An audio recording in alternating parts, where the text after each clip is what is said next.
Ladies and gentlemen, we are now going to begin the Memorial Day services. So, Color Guard, would you please come forward?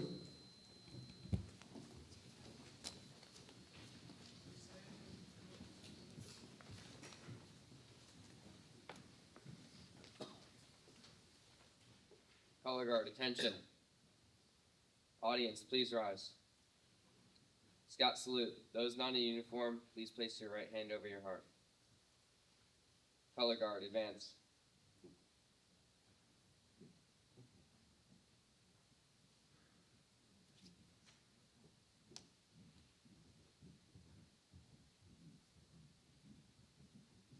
Color Guard, halt. Color Guard, cross the colors.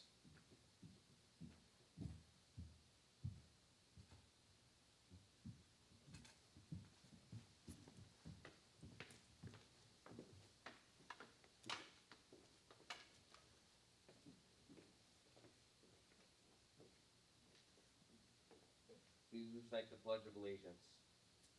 I pledge allegiance to the flag of the United States of America and to the republic for which it stands, one nation, under God, indivisible, with liberty and justice for all. 2. Color Guard, post the flag of the United States of America. Color Guard, post the flag of the great state of California. Color Guard, post the flag of the city of Laguna Niguel. Color Guard, honor your colors. Good. Color Guard, return to your ranks. Audience, you may be seated.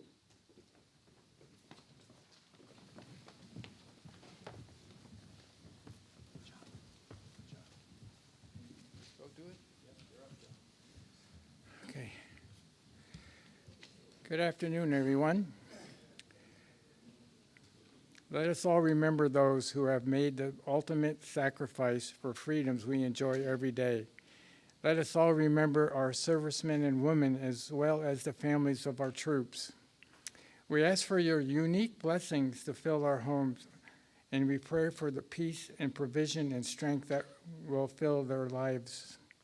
May the members of our armed forces be supplied with courage to face each day, and may they trust to the Lord's mighty power to accomplish each task. Let our military brothers and sisters feel our love and support. In the name of Jesus Christ, amen.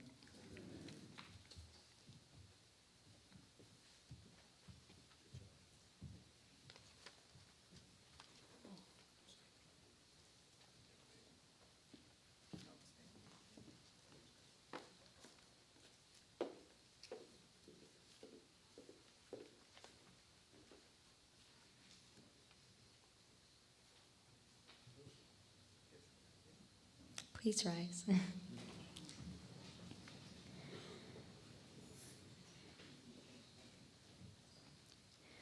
Oh, say, can you see by the dawn's early light what so proudly we hail at the twilight's last gleaming, whose broad stripes and bright stars through the perilous fight o'er the ramparts we watch were so gallantly streaming, and the rocket's red glare, the bombs bursting in air, gave proof through the night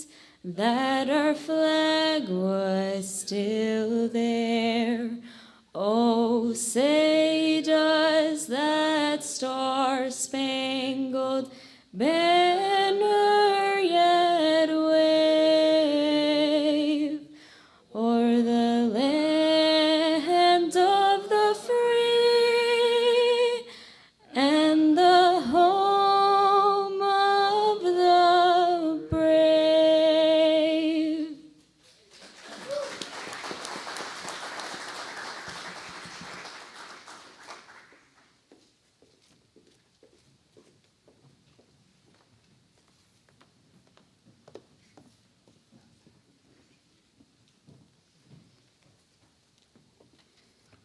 Ladies and gentlemen, I direct your attention to the small table in front of the stage.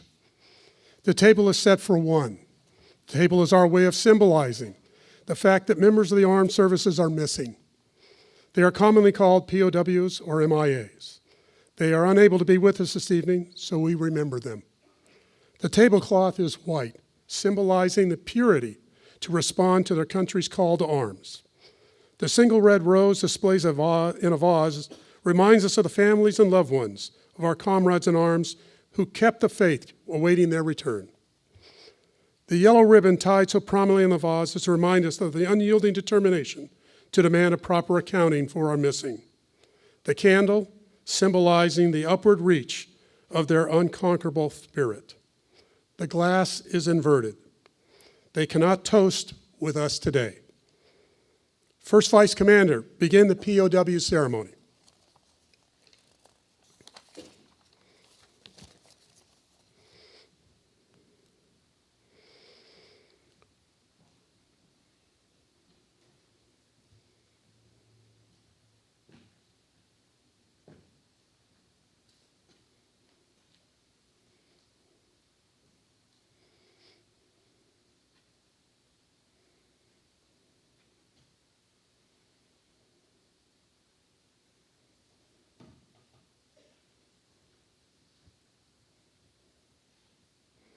Resolution 281, adopted at the 76th National Convention, calls for designating POW MI empty chair at all official meetings of the American Legion as a physical symbol of the thousands of American POWs and MIAs still unaccounted for from all the wars and conflicts involving the United States of America.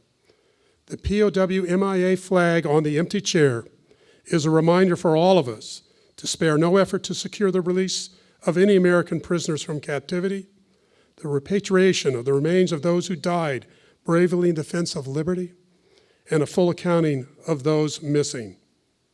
Let us rededicate ourselves for this vital endeavor. Thank you. Greg.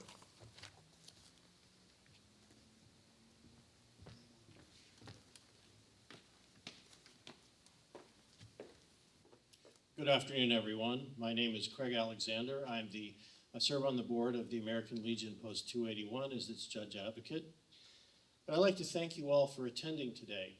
And I'd like to start out with a minor housekeeping.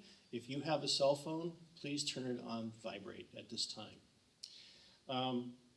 We're here to honor, as John mentioned, those who have fallen. We always honor veterans, but that's Veterans Day in November. Today is to honor those who've given their last full measure of devotion, as Abraham Lincoln called it, and their families, which we often call Gold Star families.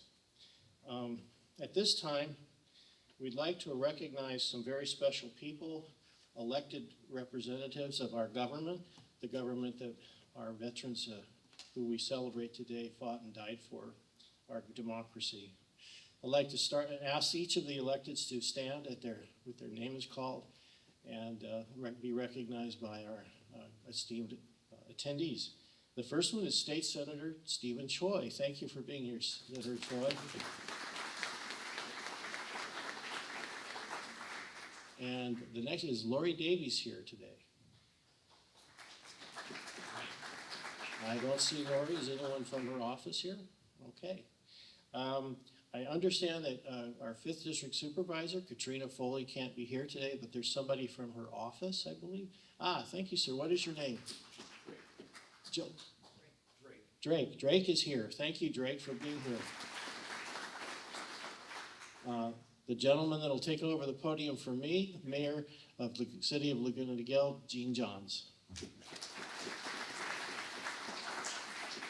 And Mayor Pro Tem, Kelly Jennings, excuse me. City Council Member Ray Genoway. City Council Member Stephanie Odo. And because the City of Laguna Niguel likes Stephanies, we have Stephanie Winston on the City Council.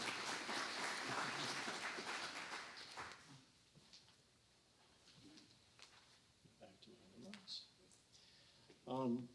We also want to recognize any members of the American Legion or the American Legion Auxiliary. Please stand.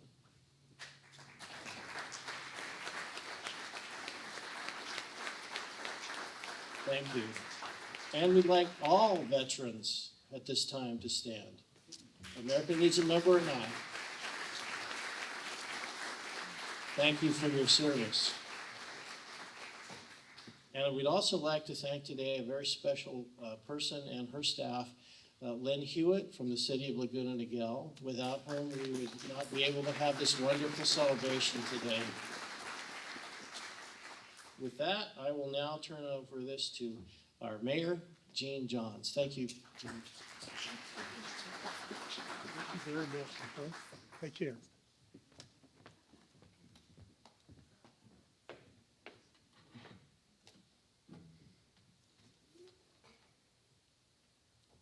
Good afternoon and welcome to this afternoon's Memorial Day ceremony.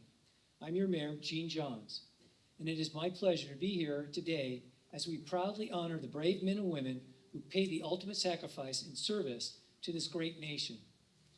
First, thank you to the American Legion Post 281 for presenting today's ceremony.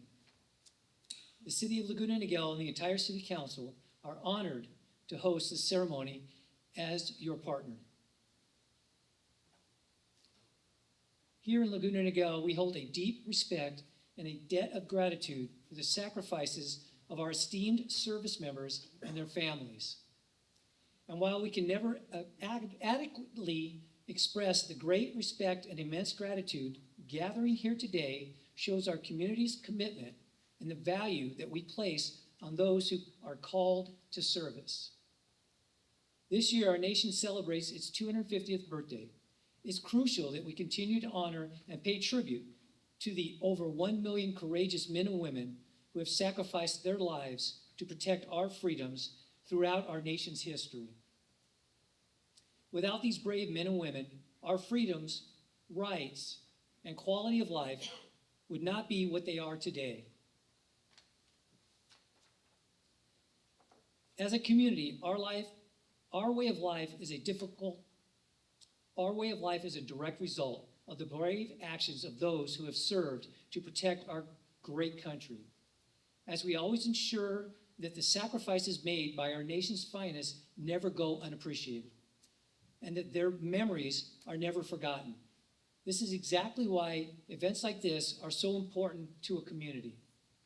So on this Memorial Day, I encourage you to reflect, to give thanks, to honor, and ultimately to remember those that lost their lives in protecting us. To those of you that we have lost, you are forever in our hearts and our minds. And for the Gold Star families in our community that have lived the experience of the loss, we will never forget the sacrifice your family has made so that we can live in peace. For this, we thank you as well. Like all of you, I am forever grateful for the honorable sacrifices that have been made to secure our freedoms.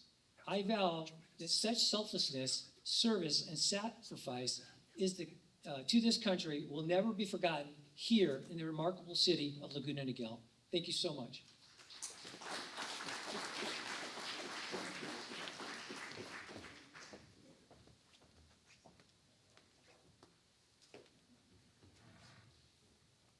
I'm Chet Bentley, the third vice commander of Post 281, standing in for Commander Bill Lieber, who couldn't be here today. He's here in spirit, but he's recovering from surgery, so we wish him well.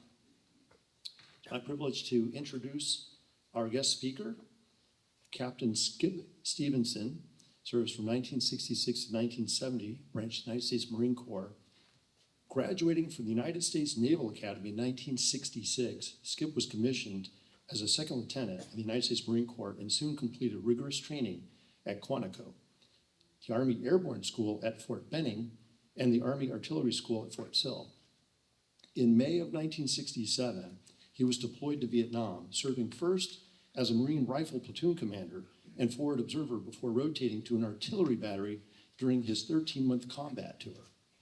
Returning home in 1968, Skip was assigned to Marine Corps Recruit Depot San Diego, where he oversaw drill instructors and later served as an aide to the commanding general before concluding his service in 1970 as a captain. He has worked for the Sagersfrom family at South Coast Plaza in 3 different periods, totaling 35 years. He and his wife currently reside in Laguna Niguel. Please help me welcome Skip Stevenson.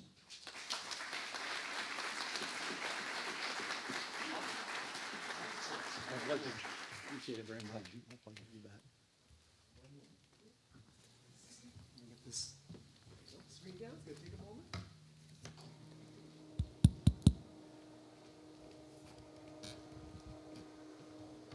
That was a nice introduction. I thought, who is he describing? Is that me? I graduated in 1966 from Annapolis, and my wife there is Jan in the tan. Just 3 days ago, we attended the graduation ceremonies for the class of 2026, 60 years later from mine. It's great to see the young mids graduating. The hat toss in the air, always fun to see.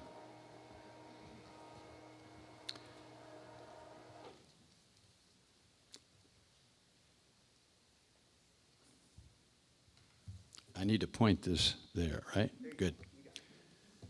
April 30, 1975, the last bitter act of the Vietnam War. Here is shown the last-minute evacuation of the U.S. Embassy from the embassy roof. You may remember those frenetic days. Just very, very difficult.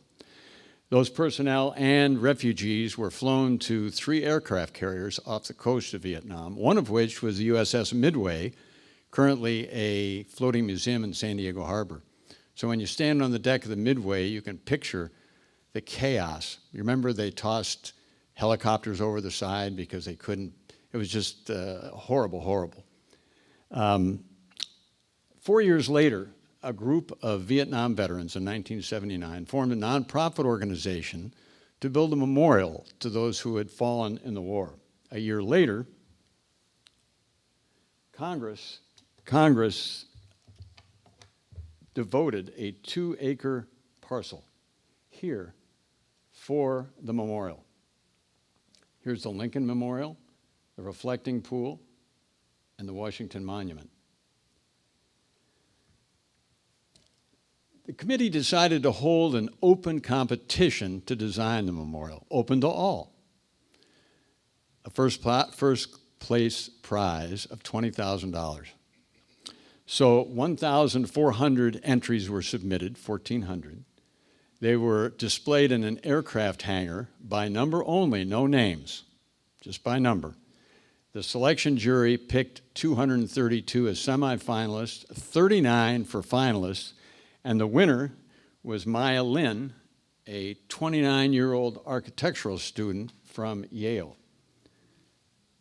And there's her actual design, which we'll talk about in a second.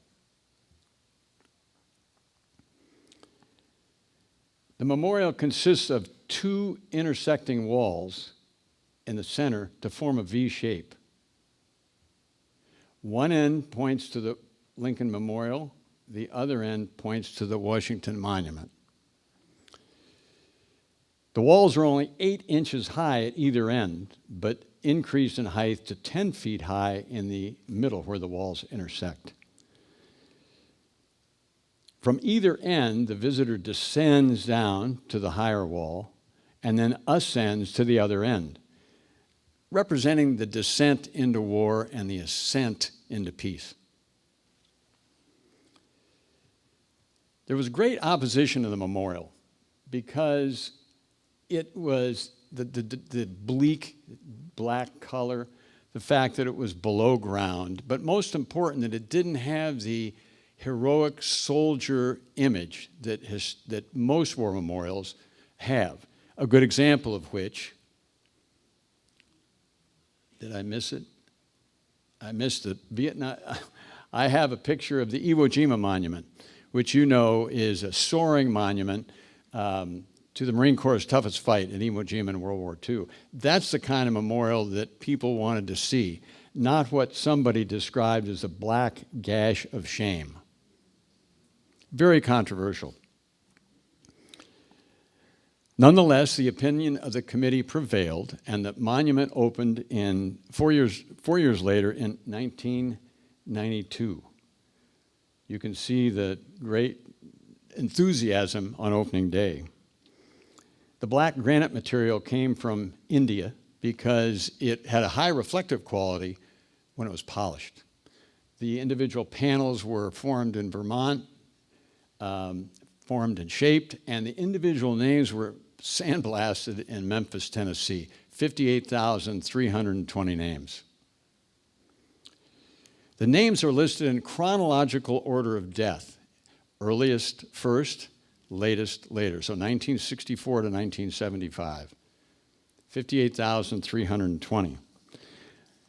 Printed directories are available at either end of the memorial, indicating a panel number and a line number. So any name can be individually accessed. You just say John Jones, they look it up, tell you panel 46, line 13.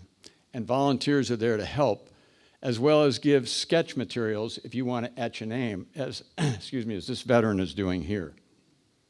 And as this volunteer, you can see by her patch, is apparently doing for somebody as well.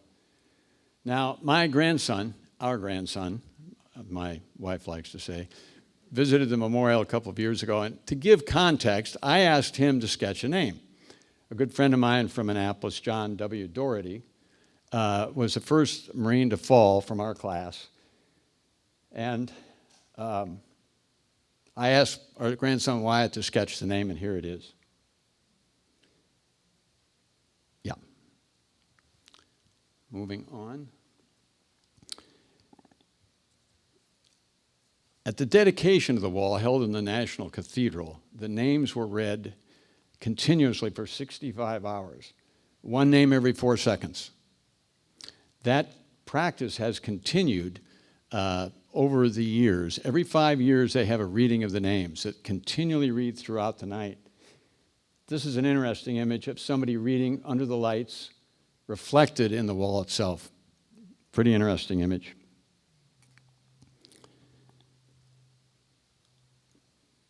Oh, there's the Iwo Jima. But that's the kind of memorial that people wanted. They wanted it to soar, to indicate the heroic soldier theme. And you contrast that to what it is. So to appease the continuing unhappiness and opposition to the wall, the Three Soldiers statue was commissioned and designed and installed. President Reagan authorized this, and it mollified some of the opposition.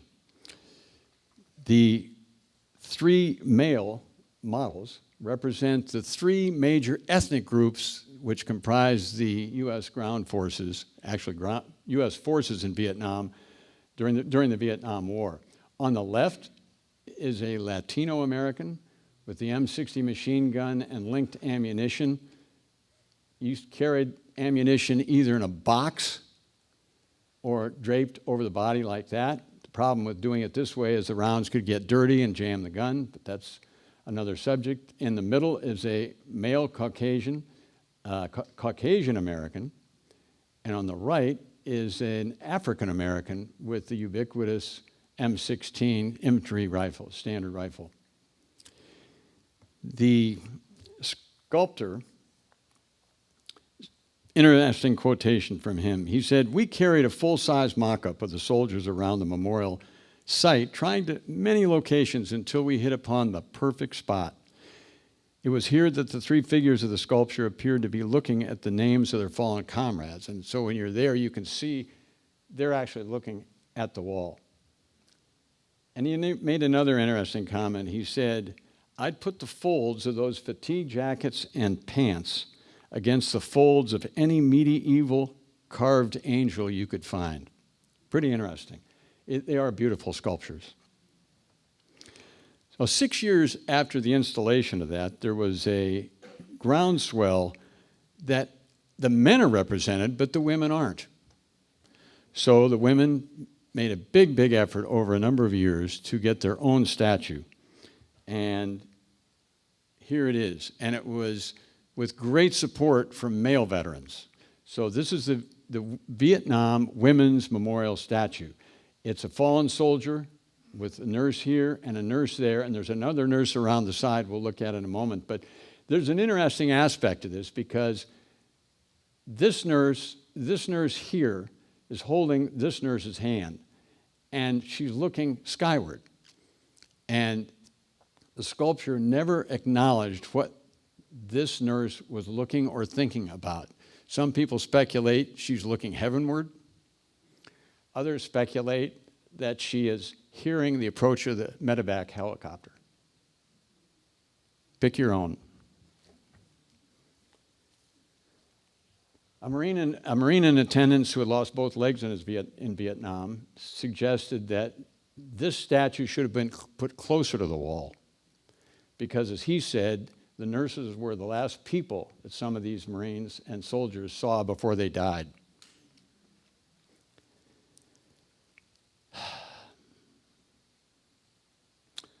A woman all right, get it together. A woman stated that she didn't know any nurses, but she wanted to attend to honor those nurses who had taken care of her son when he died in a Saigon hospital. To understand the difficulty that the nurses, by the way, this is the dedication day. And as I said, the men veterans, were great support of the women.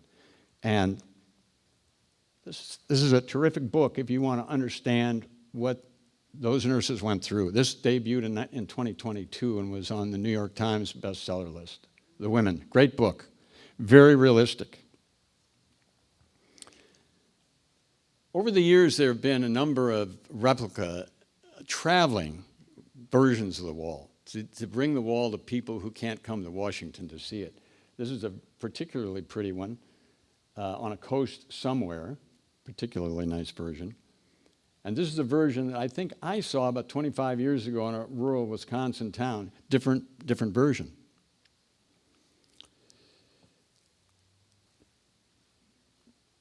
Many different items are left at the wall by people who want to leave memorials or remembrances, and those are collected and cataloged by the National Park Service.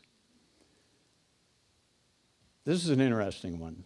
These are the 4 stars of a full Marine general, and it's on a standard note card, and it says, "For Guido Ferranaro, USMC." These are yours, not mine. With love and respect, your platoon leader, Pete Pace. So, Pete was a year behind me in Annapolis. I didn't know him, but he rose to be a 4-star general in the Marine Corps and was chairman of the Joint Chiefs of Staff, the highest ranking military officer. I thought there had to be a story behind this, so I researched it, and it is an interesting story. I'm going to read it.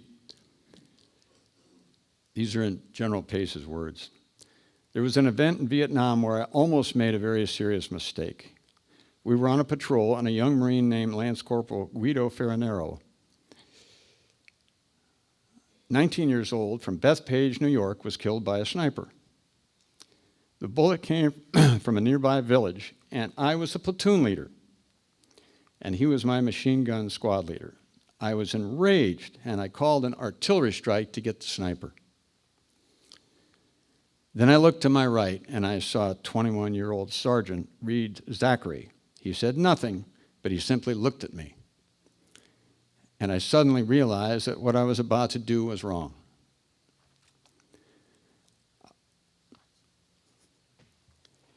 I called off the artillery strike, and we swept through the village, which I should have done in the first place. We found nothing but women and children. The sniper was long gone. I could not have lived with myself had I done what I originally planned to do.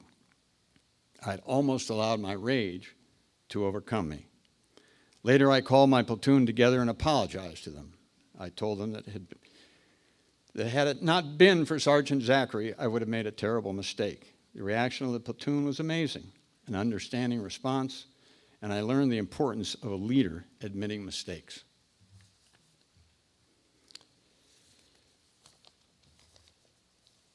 There's another story where the wall plays an indirect but important part.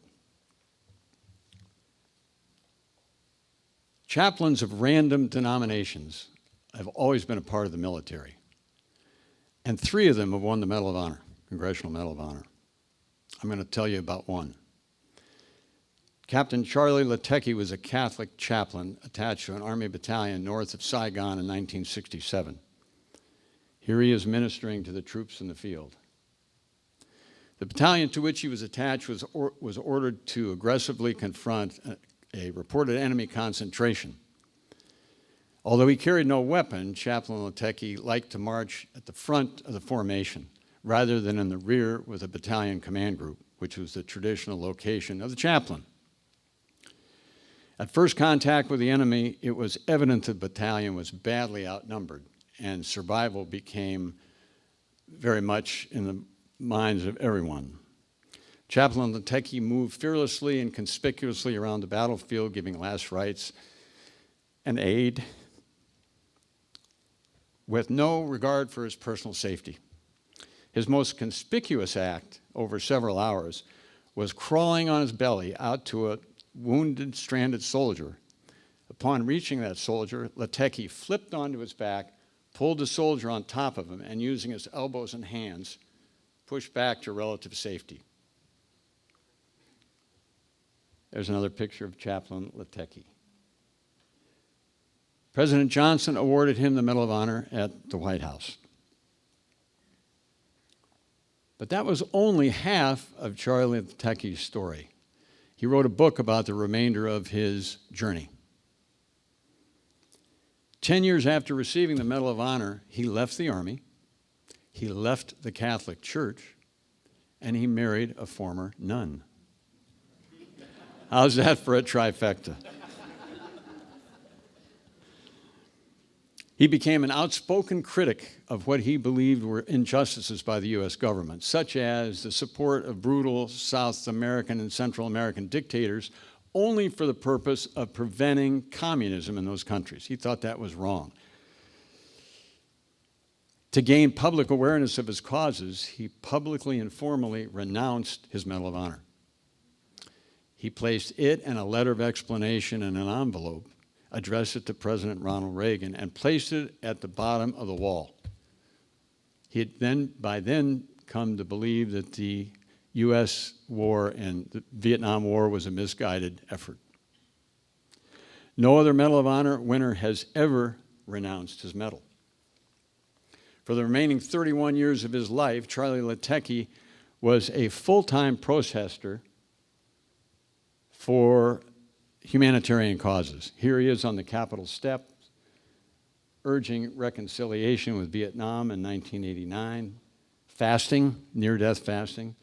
And here's a remarkable picture, a Medal of Honor winner being arrested by an Army MP on an Army base protesting what he felt were injustices. And here he is with his wife, Judy. Agree with him or not, you have to admire his courage and conviction. I'm going to end with this piece of artwork, which I think is very powerful. It shows a man, I would presume a veteran. Wait, back up. Oh, I've got to cycle through. I went too far. I wanted the pointer. Shows, I believe, a veteran. He's got his briefcase, probably a businessman, touching the wall, and ghostly figures reaching back to touch him. So I assume that represent his buddies who are on the wall. And it shows the power of that memorial, which I have felt myself.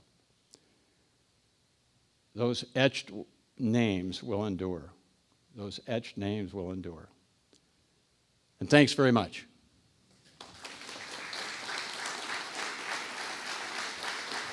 That's yours?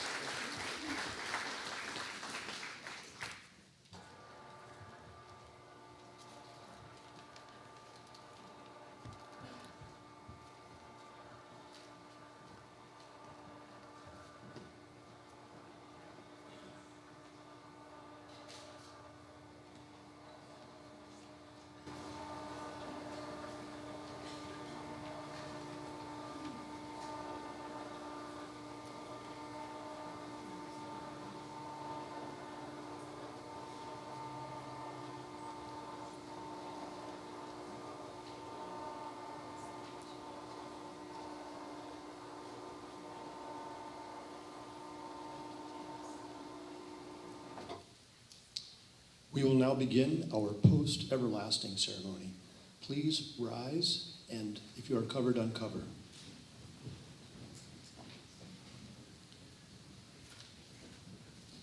We are here to honor the memory of those who offered their lives in the service of country.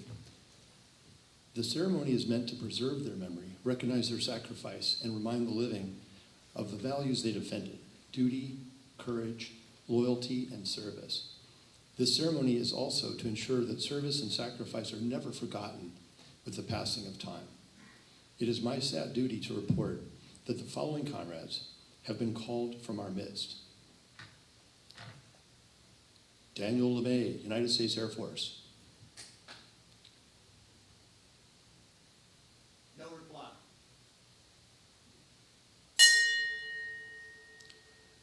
John Chimento, United States Marine Corps. Delbert Block. Tom Flaherty, son of the American Legion.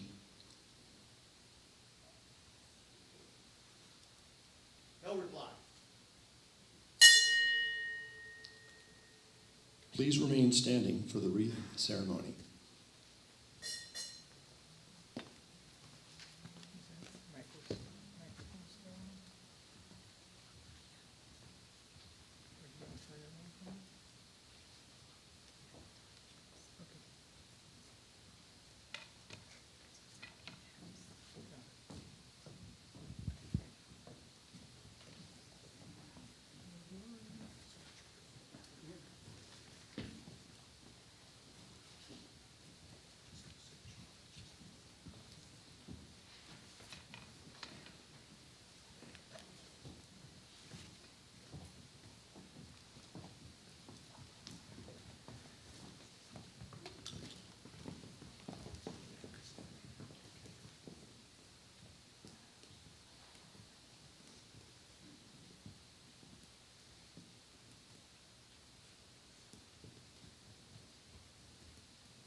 Please stand in place for just a moment for a photo walk in the front. Sure.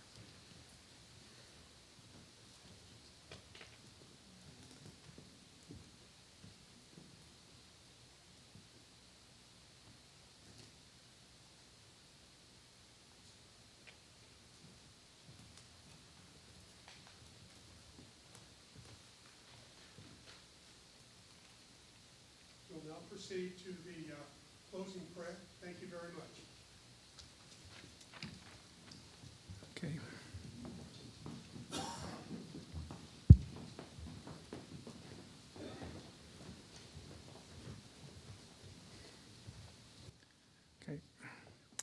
We have come today to memorialize those who died to preserve liberty and freedom in our nation and in the world, as well as remember all those whose sacrifice gave this nation its greatness, progress, and richness. Amen.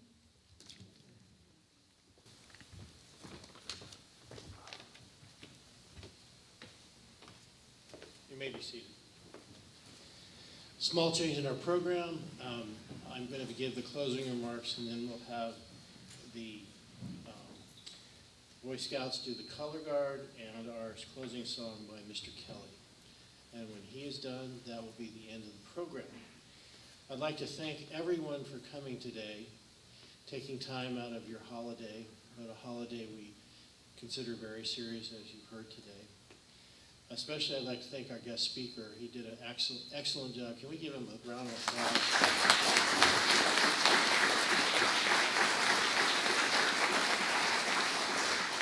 I've been to that memorial, and every sentiment you said I felt in my heart, even though I'm not a Vietnam veteran. We wanted today to honor one more person who is not with us, the widow of Dennis Mulvaney, who was a member of our organization, and we have a scholarship program for the American Legion named after him. His wife, Donna, passed away a few days ago, and so we are very sad, and we wish the Mulvaney family all the best. Also, in the more happy category, in the better late than never category, Assemblywoman Lori Davies has arrived. So thank you, Lori, for honoring us today with your presence. After the program is over, we have some refreshments in the back. We hope you'll take a few minutes to enjoy and have some fellowship with your fellow Americans. We also would invite any veteran, excuse me, to consider joining the American Legion, and any spouse of a veteran to join the auxiliary. And there's information out in the tables about that. We also wanted to let you know we're having the American Legion has the honor this year of partnering with the Laguna Niguel Military Support Committee for a July 18th, that's a Saturday, barbecue and car show fundraiser, funding some of our great programs. So there's some materials out there for that. With that, we just wish you all a wonderful and safe Memorial Day weekend.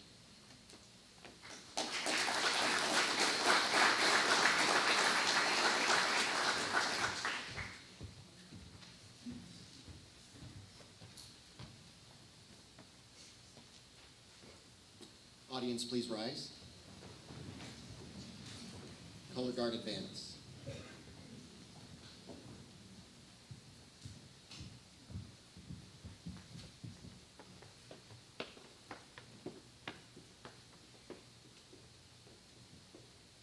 Color guard retrieve the colors. Color guard retreat.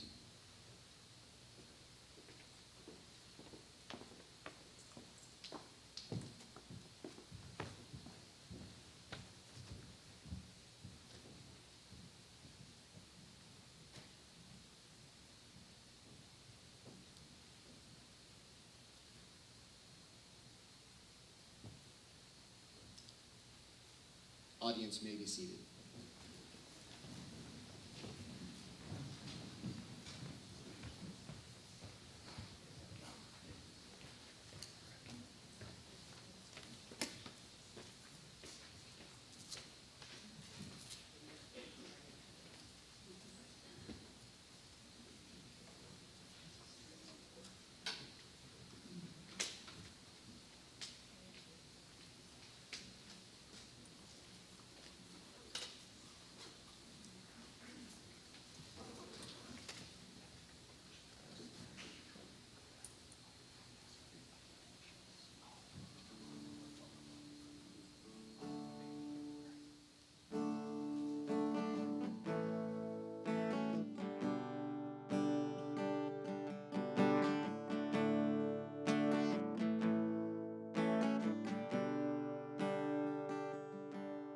If tomorrow all the things were gone that I worked for all my life, and I had to start again, just my children and my wife.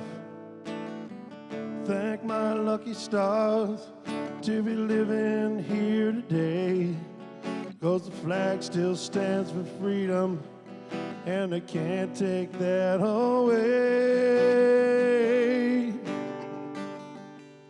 And I'm proud to be an American, but at least I know I'm free.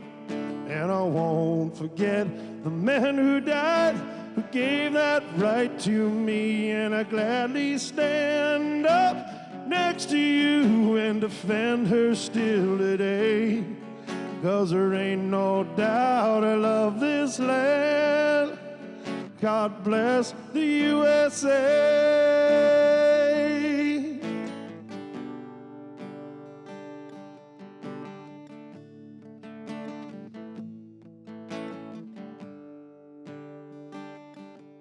From the lakes of Minnesota to the hills of Tennessee, across the plains of Texas, sea to shining sea, Detroit down to Houston, New York to LA. There's pride in every American heart. It's time we stand and say, sing it with me, guys. I'm proud to be an American, where at least I know I'm free. And I won't forget the man who died, who gave that right to me. And I gladly stand up next to you and defend her still today. 'Cause there ain't no doubt I love this land. God bless the USA.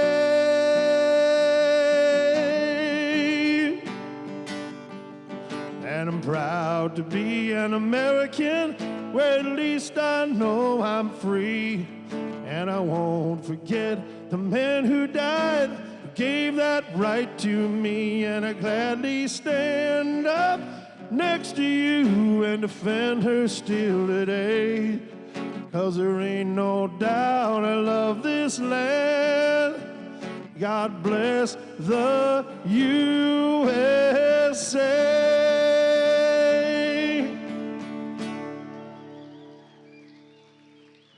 Thank you, veterans. God bless y'all.